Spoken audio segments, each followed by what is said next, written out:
presenta el doctor Vincenzo Estrelo, residente de ginecología obstetricia, y mi tutor a cargo fue el doctor Martín del Río. Como introducción, una infección del tracto urinario es aquella que comprende desde la uretra hasta los riñones. En su mayor porcentaje de los casos siempre es por vía ascendente, se puede producir por vía linfática también y vía hematógena. Por vía ascendente siempre el uropatógeno más común que va desde la flora fecal, la Escherichia coli.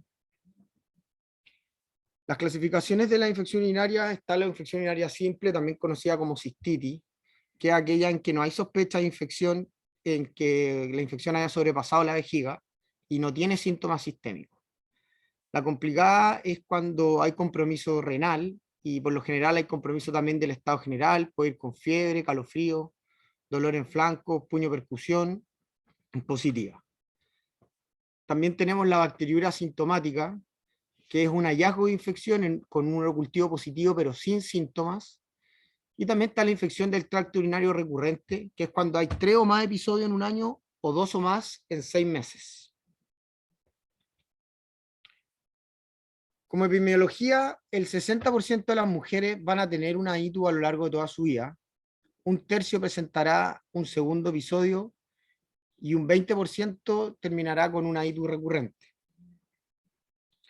Hay factores de riesgo que son el hecho de tener relaciones sexuales recientes, el uso de espermicida, historia de infecciones urinarias previas, el uso de diafragma y algunas comorbilidades, como la diabetes o anormalidades estructurales.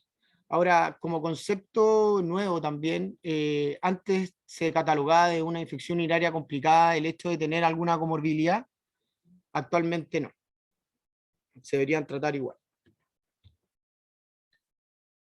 La patogenia: está la Escherichia coli, es la madre, con 75 a 95% del urocultivo encontrado positivo con esta bacteria. Hay enterobacterias como la Klebsiella pneumoniae, el Proteus mirabilis también, Staphylococcus saprophyticus, algunos bacilos gram negativos como Pseudomonas, Enterococo, y de los bacilos gram positivos tenemos el estrepto del grupo B.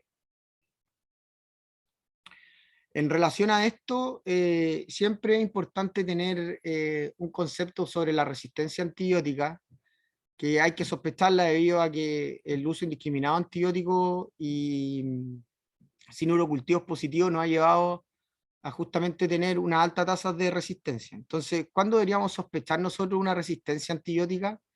Cuando hay al menos uno o más agentes entre distintas clases de antibióticos, ya sean cefalosporinas de segunda o tercera generación, aminoglicosis o quinolona.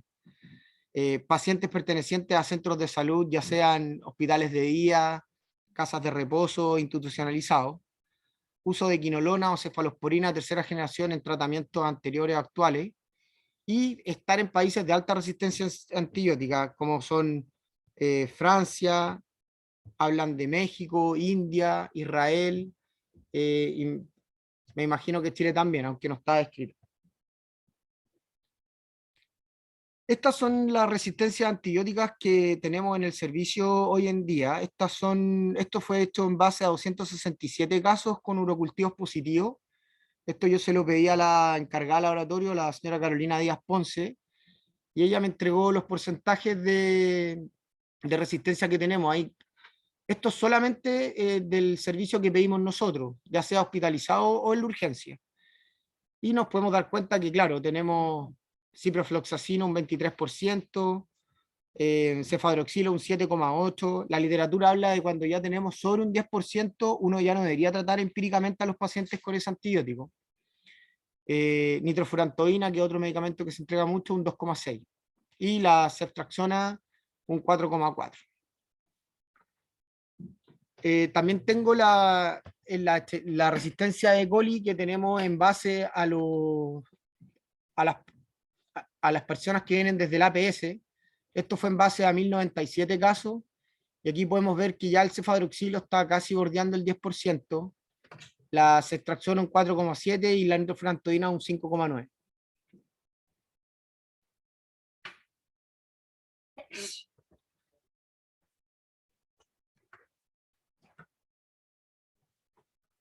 Esto yo lo comparé un poco también con la susceptibilidad que tenía de la Clínica Santa María. Estos datos son del año 2020. Y aquí podemos ver que, claro, en términos de resistencia están parecidos. O sea, tenemos un 3% de nitrofurantoína, cefadroxil un 48% y un ciprofloxacino ya un 26%. Ahora volviendo un poquito a la cistitis como tal, ¿cómo se manifiesta la cistitis? Bueno, la clínica es disuria, poliaquiuria, hematuria, tenesmo y dolor suprapúbico. Acá lo importante también es sobre todo tener un especial cuidado con las mujeres más añosas, porque es más difícil obtener los síntomas. Entonces, muchas veces tienen disuria crónica o incontinencias crónicas y uno debería sospechar la ITU solamente cuando hay un cambio y son cambios agudos. No así en sintomatología crónica. Lo mismo si tienen problemas neurológicos. Si es que es un problema que se asocia a un síndrome confusional, ahí uno debería sospechar. Siempre en cuadros que sean agudos sobre el crónico. La aproximación diagnóstica de una cistitis debería ser si tiene o no tiene síntomas de ITU. Recordar que siempre, o en la gran porcentaje de las veces, siempre van asociados a disuria. Y lo importante acá es saber si tiene descarga o prurito vaginal, porque si está asociado una disuria a una descarga o prurito vaginal, la posibilidad de una ITU sería solo un 50%. Ahora, si no tiene esa descarga o prurito, es del 90% y ahí sí que nos hace sospechar de una ITU. Bueno, fiebre, la puño-percusión también y anormalidades urológicas, ya sean cálculos uretrales o diabetes mal controlado o inmunocomprometido.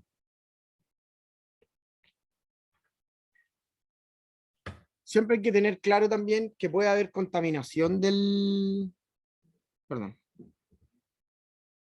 contaminación de nuestros urocultivos, y siempre en mujeres sanas, donde no embarazadas, que se aíslan en el cultivo lactobacilo, enterococo, estreptococo grupo B o estáfilos coagulasa negativa, en orina siempre de segundo chorro uno debería considerar como contaminaciones.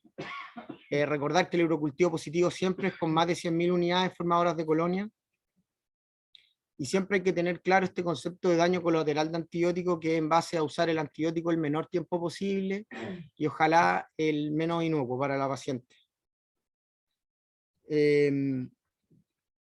Como un análisis, en la cistitis aguda clásica, uno en el momento de sospecharla, uno no debería pedir el cultivo y la debería tratar.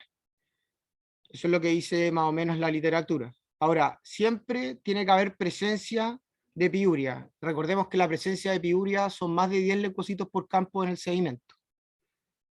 Y si obviamente tiene algún signo de complicación, ya sean síntomas sistémicos o si encontramos cilindros leucocitarios en el sedimento, uno debería asociarla ya a que hay un compromiso de una vía urinaria alta. Como diagnóstico diferencial tenemos la vaginitis, que va con disuria, descarga vaginal, prurito, dispariunia, pero siempre tiene ausencia de poliaquiuria o tenesmo. La uretritis, que son mujeres sexualmente activas, con piuria en el sedimento, pero sin bacteriura en él. Está el síndrome de vejiga dolorosa, que aumenta la frecuencia con disuria y cistitis intersticial. Y el PIP, que va con dolor abdominal bajo pelviano, fiebre y dolor a la lateralización, asociado también a descarga purulenta.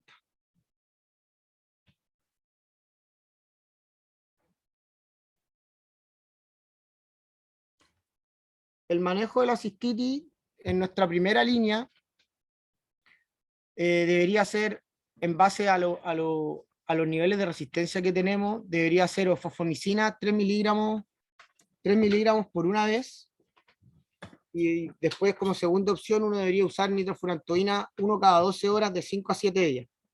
Siempre pensando en que no está comprometido el riñón, debido a que ni la nitrofurantoína ni las fosfomicinas tienen buena captación a nivel renal. Y ya como segunda línea, uno podría usar amoxicilina con ácido clavulánico, 1 cada 8 horas por 5 días. la cefpodoxima, que es 1 cada 12 por 5 días, el cefadroxilo, quinolona o levofloxacino. Nunca como quinolona usar el moxifloxacino en una infección urinaria, ya que no tiene captación tampoco a nivel del sistema urinario.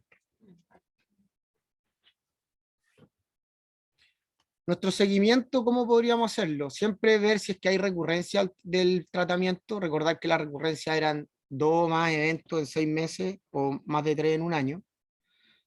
Al tercer día debería haber cese de síntomas, no se requiere cultivo de control, y si es que en el seguimiento inicial hubo hematuria, uno debería en 2 semanas más volver a pedir el seguimiento y si se encuentra hematuria nuevamente, estudiarlo. Si no, podría estar asociado a la misma cistitis. Ahora vamos a pasar a lo que es la infección urinaria complicada. Entonces, cuando hablamos de una infección urinaria complicada, es cuando hay compromiso renal, fiebre sobre 37,7, dolor en flancos, puño percusión positiva. También puede estar asociada a náusea y vómitos. Hay complicaciones asociadas a esta patología que son la bacteriemia, sepsis, insuficiencia renal aguda, pueden debutar también con un shock, pueden producir abscesos córtico-medulares, perinefríticos, o una pielonefritis enfisемatosa o necrosis papilar. Siempre también pensar en complicaciones cuando nos enfrentamos a una paciente que tenga obstrucciones de la vía urinaria o también pacientes diabéticos. La aproximación diagnóstica de estos pacientes tiene que ser pensarla o sospecharla en un síndrome febril sin foco, siempre descartar un proceso inflamatorio pélvico. El estudio por imágenes siempre, cuando uno la sospecha, debería pedir una eco renal o un urotac. También recordar que el TAC de control uno no debería hacer por lo menos hasta 3 meses post tratamiento, debido a que la mejoría clínica radiológica, la mejoría radiológica no se ve hasta los 3 meses después del tratamiento. Nuestro diagnóstico, ¿cómo lo hacemos? Bueno, con la clínica, con la piuria y con la bacteriura con los urocultivos positivos. Y el manejo inicial de estos pacientes siempre se debería hacer tratar la fiebre, el dolor, el compromiso del estado general, hidratar, sospechar también la obstrucción de una vía urinaria y también tratamiento con ceftriaxona, no solo lo que estamos dejando, aunque algunas guías clínicas hablaban de ampicilina, ya el nivel de resistencia es muy alto, entonces lo que debería hacerse es tratar con ceftriaxona. Realizar seguimientos también con PCR, esperar por lo menos 48 horas hasta hacer un traslape de terapia oral, y el seguimiento siempre dejar con urocultivo de control mensual y tratar según urocultivo.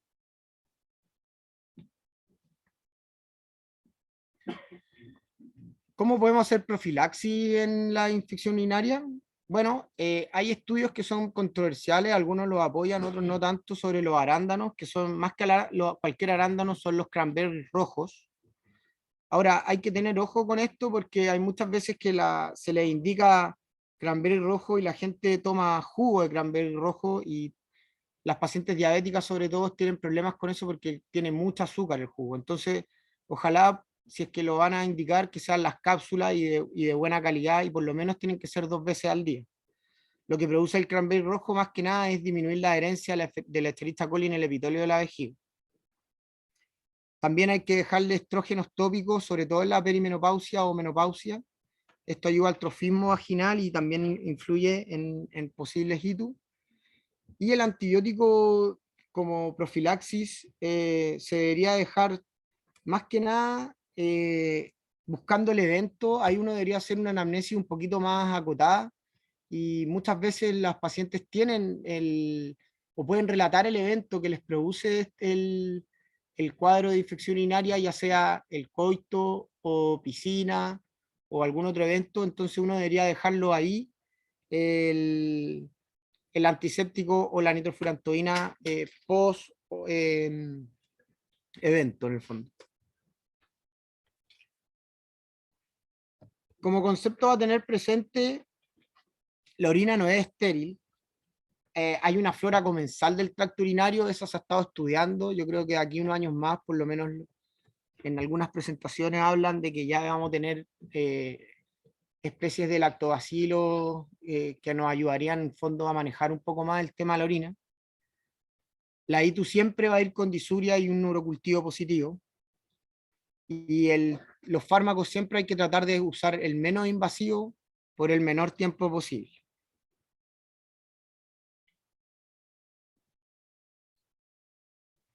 Ahora vamos a tocar un poquito de bacteriuria sintomática. Como definición, la bacteriuria sintomática es el aislamiento de bacterias de una muestra adecuada en un determinado recuento en individuos sin síntomas de infección del tracto urinario. La mayoría de las pacientes que no son embarazadas no se beneficiarán del tratamiento ni el estudio de esta. Entonces uno debería solamente ir a testear a embarazadas o inmunocomprometidos. Bueno, ¿a quienes estudiamos con urocultivo y tratamos? Embarazadas, pacientes que van a ir a procedimiento urológico, ya sea como un TOT o un TBT, y trasplantados recientes de riñón. En base a los urocultivos, siempre es importante el segundo chorro. Hay que hacer muy hincapié en cómo se toma el cultivo, sobre todo para que no se nos contamine. Y por cateterismo serían solamente 100 unidades formadoras de colonia. El estudio de CAS que está citado abajo, lo que muestra acá es que bacterias sintomáticas no se confirman en un 20% de los casos. Por eso es bueno que si tenemos una bacteria sintomática, pedirle otro urocultivo de control y tratarla al segundo urocultivo de control. Y el 60% de las mujeres más añosas podrían tener piuria también, sin ser una bacteriuria. La prevalencia de la bacteriuria sintomática va aumentando con la edad. La embarazada versus la no embarazada es de un 2 a un 7%. Y las bacterias asintomáticas sin tratamiento de un 20 a un 35% terminarían en una pielonefritis, y por eso es que nosotros tenemos que hacer hincapié y tratarlas a las embarazadas.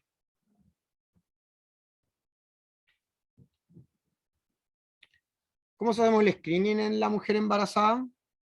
Bueno, siempre hay que pedirlo en el primer control, por lo menos en el primer control inicial y luego en el tercer trimestre.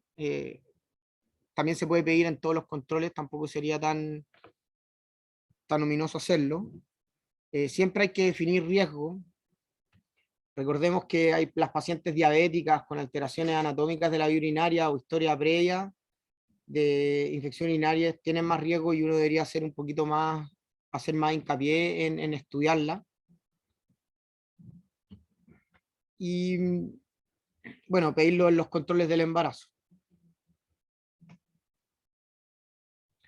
¿Cuáles son los factores que favorecen a una infección urinaria en la embarazada? Bueno, está la inmunosupresión del embarazo, la, la interleuquina, la interleuquina 6 de la mucosa y la respuesta a los anticuerpos séricos de los antígenos Escherichia coli están disminuidos en la embarazada.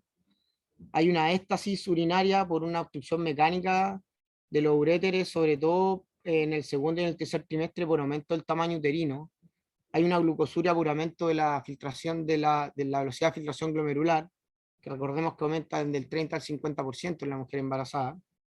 Hay un pH urinario que está elevado porque hay también un aumento en la excreción de bicarbonato, y también hay, debido a la progesterona, hay un reflujo por relajación de la musculatura lisa que hace disminución de la peristalsis, y eso hace aumento del reflujo vésico-ureteral. ¿Cuál sería el tratamiento que deberíamos tener con estas pacientes? Bueno, siempre ser consecuente con el urocultivo que tenemos. Se pueden usar también beta-lactámicos, nitrofurantoína y fosfomicina. Acá, este estudio que está citado abajo fue un estudio que se hizo con tratamiento de fosfomicina como dosis única versus otros tratamientos, y se vio que los 3 miligramos de fosfomicina en una dosis tendrían una tasa de 77 al 94% de efectividad, siendo también comparada con un 68 o un 94% con otros tratamientos. Por ende, la primera línea, en base a, por lo menos a los estudios revisados, deberíamos sí o sí partir con fosfomicina, después en base también a lo que vimos en términos de resistencia de la realidad local, nitrofurantoína, y después dejar como segunda línea el cefadroxilo.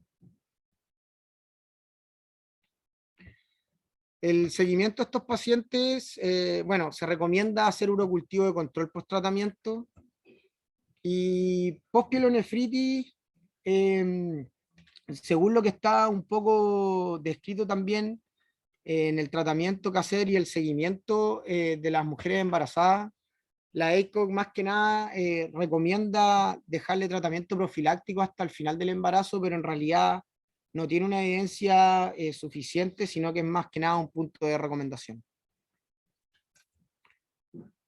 En términos de recurrencia, sí o sí, cuando hay recurrencia hay que dejar profilaxis después del tercer episodio, o más de una cistitis en la embarazada, y si es que empieza a hacer también infección urinaria postcoitales, también dejarle también una profilaxis. Recordar que algunos antibióticos y el embarazo hay que tener algunas precauciones. Los beta-lactámicos como la amoxicilina, los carbapenémicos, fosfomicina también se tratan de evitar en el primer trimestre por asociaciones a anomalías congénitas. También hay que tener ojo también con la nitrofurantoína después de las 35 semanas, que se asocia a una anemia hemolítica al recién nacido también de la madre por el déficit de glucosa 6-fosfodiesterasa. Los aminoglicósidos producen otoxicidad. Quinolonas tienen problemas con el cartílago de crecimiento. Y eso. Como resumen, la bacteria asintomática es muy frecuente en el embarazo y 30% van a terminar en una ITU sintomática. Bacterias asintomáticas no tratadas se asocian a riesgo, hospitalizaciones y complicaciones. La Escherichia coli es por lejos el patógeno más frecuente.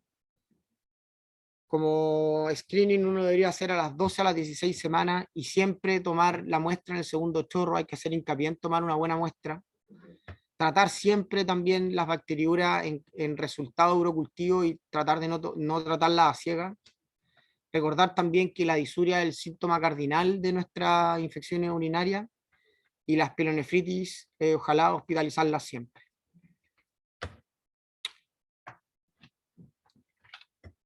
Eso era lo que yo les venía más o menos a presentar.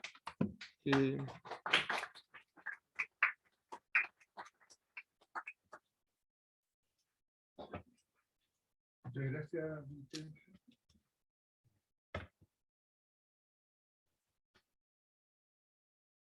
Por lo menos me pareció muy interesante el de la resistencia bacteriana que mostraste del laboratorio nuestro, pero eso me imagino una tarea para sobre urocultivos de atención primaria. Están los dos, los de APS y los que tomamos nosotros acá en el hospital. ¿Nosotros todos o El servicio de urgencia y el servicio de ginecología. no sé si el doctor del Río... Es que el doctor del Río hoy día no iba a poder venir.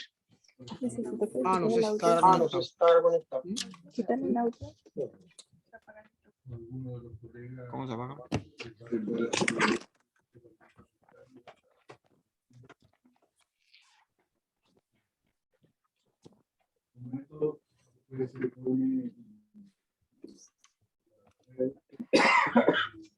Sería importante porque la presentación, la primera diapositiva, donde hay alguna transfusión con nombre de antibiótico.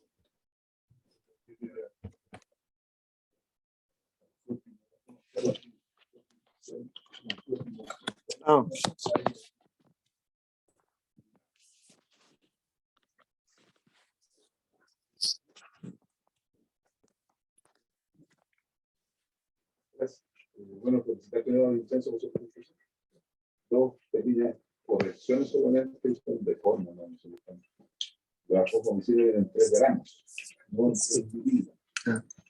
Y de clima, de las 6 cosas, 4 que lo que más, no puede ser así. En cuanto al uso de la nitrofurantoína por la permanente, eso lo que hace que incluso Salud Pública emitió un comunicado diciendo que no debe ocuparse más de 14 días continuos. Porque produce fibrosis pulmonar. Puede producir. Sí, necesito que cuando el cultivo informe proteoviral siempre vayan a buscar una persona. Una literación.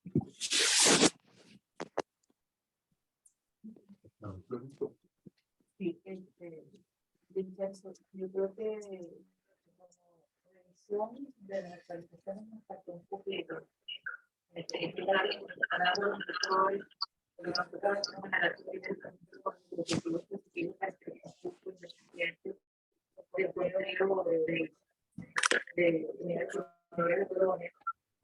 Creo que hay que tomar casos porque la carta de análisis que va más allá de la revisión del tema de revisar bases.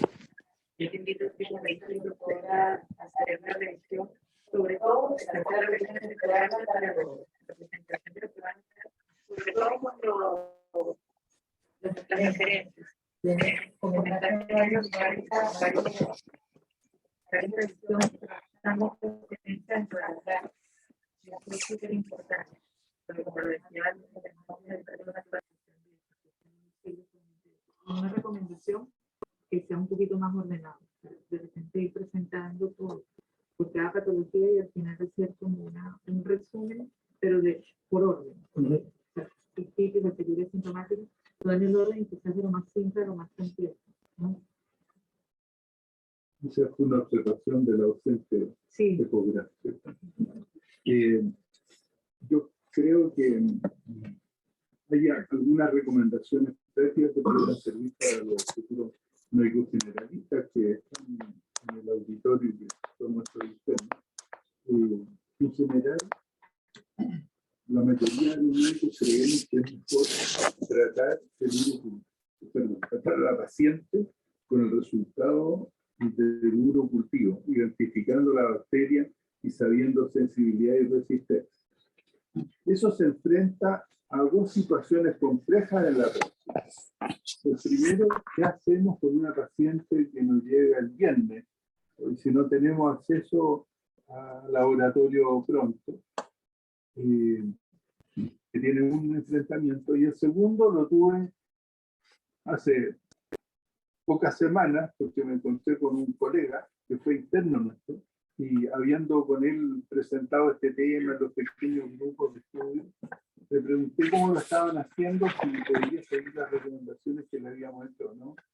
Y me dio una sorpresa, reconozco que no tenía idea de lo que les voy a contar, y es que a los establecimientos de atención primaria se le asigna un cupo de urocultivos. O sea, si voy a decir, el establecimiento JJ tiene 4 urocultivos a la semana.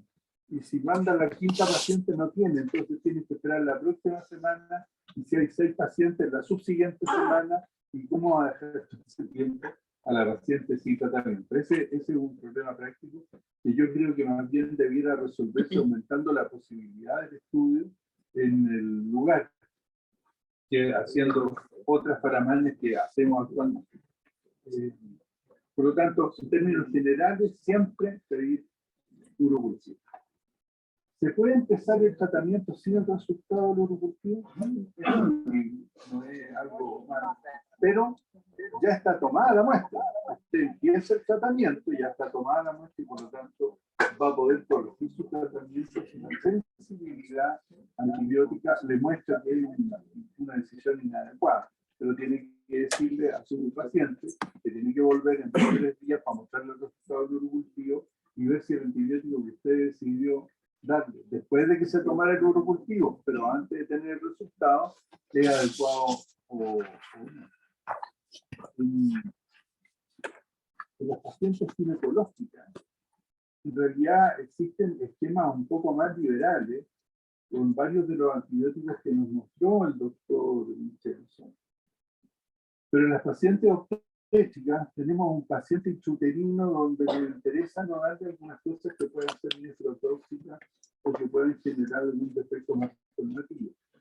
Creo que es muy buena la mención que hizo a evitar la nitrofurantoína en las últimas semanas de gestación, particularmente por el riesgo, que no es absoluto, pero el riesgo de desarrollar anemia hemolítica recién nacido. Está escrito en la literatura, algunos pediatras lo han visto, no es algo súper frecuente, pero creo que si uno puede evitarlo, ideal.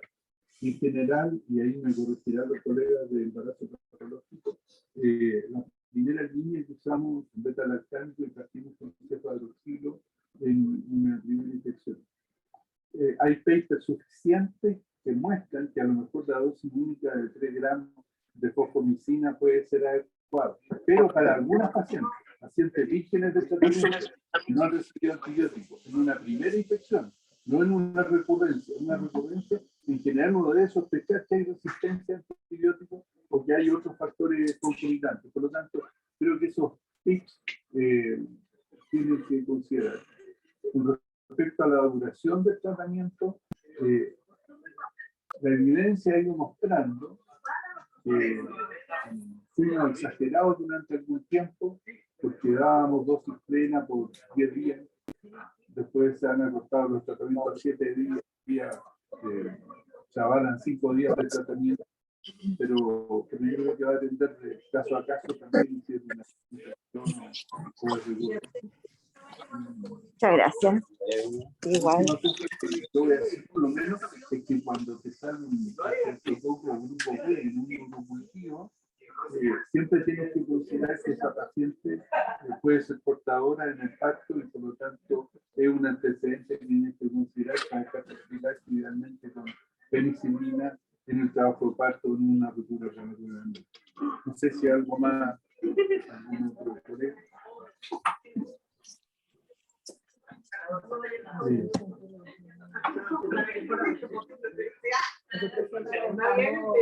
Siempre le damos tratamiento en el momento en que comenzamos a considerar como sí, y la otra cosa es que aunque en la atención primaria uno pudiera tener una actitud menos activa, yo creo que la gente obstétrica en particular, yo creo que en todas, pero en la obstétrica sin duda, yo creo que es importante tomar un cultivo de control post tratamiento, prepararlo algunos días, una semana y tomando. No sé si todos los meses, pero por lo menos controlar después de un tratamiento. Lo que pasa es que hay que considerar. El micrófono.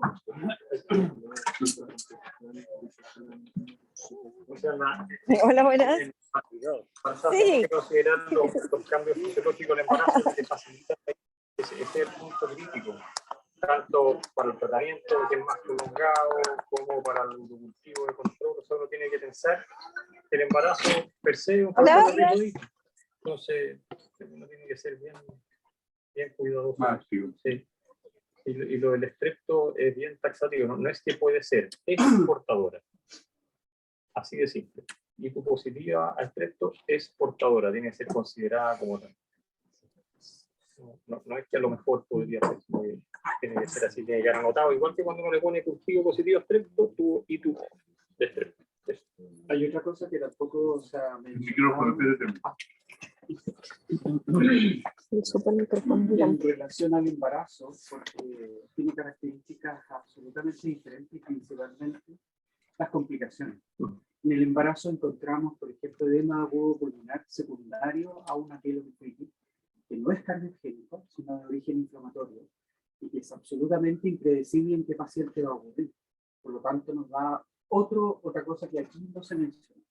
Y segundo, que la primera causa por la cual una paciente embarazada se muere por sepsis es la pielonefritis, que tampoco se menciona.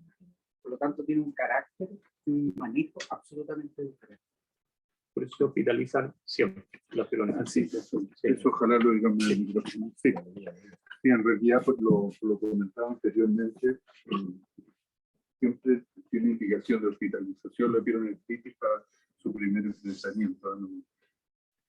Excepto cuando está en el regional de Talca lleno de camas, pero lo ideal es O sea, de cama ocupada, pero no hay. Una Pero la clostridium verdad es que eso es embarazada prioritario para poder sacar la adecuada